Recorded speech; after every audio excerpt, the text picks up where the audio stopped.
Hello, welcome. I'm your regular guest, Tim Reynolds, and this is our special guest this morning, Jessica Hind. Good morning. Well, I've heard you're somewhat of an expert on ozone. I wouldn't say I'm an expert, but I do know some facts about the ozone. Well, okay, so what exactly is ozone made from? It's made of 3 oxygen atoms, which is just O3. It's also made from what can also be siphoned as oxygen liquid, where we use it in factories like for rocket propulsion. Oh, that's very interesting. So, how do they actually make it? Well, I've heard in some cases that lightning can make ozone. So, like an arc of electricity. That's very interesting. So, what does the ozone do? The ozone protects us from UV rays that come from the sun. They're actually pretty dangerous, so we're pretty glad to have our ozone there. Oh, so the ozone layer. That's very interesting again. So what exactly does it protect us from? Well, the UV rays cause irritation in our skin that most people call sunburns. Well, we can also get skin cancer from them. Ah, this stuff sounds very dangerous. Oh, it is. Without our ozone layer, we would legitimately be living in a magma world. It'd be too hot for us to survive on. Whoa, that's some very intense ozone there. So isn't this ozone poisonous? I've heard this from a few people. It's very poisonous to breathe directly. Ah. Well, now we know that lightning makes ozone.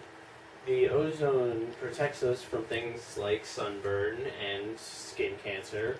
We also know it's made from 3 oxygen molecules, right? Yes. Yet, unlike oxygen, it's very poisonous.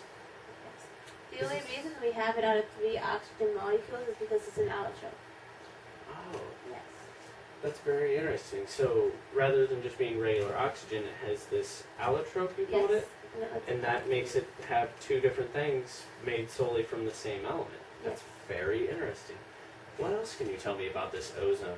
I can tell you that our ozone is very directly related to our greenhouse gases, where UV rays will come in through the holes that we have ripped in our ozone from aerosol cans and car exhaust fumes.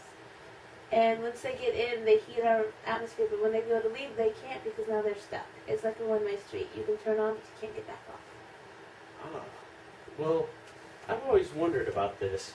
How is an aerosol can down on the surface of Earth here could affect a greenhouse gas that's, I believe it's 15 to 30 kilometers above Earth? Yes. Well, one can's not going to hurt Earth, but when you take that to all the lovely young ladies that use hairspray and bug spray and all this stuff every day, after a certain amount of quality that just builds up in our atmosphere, is quite deadly.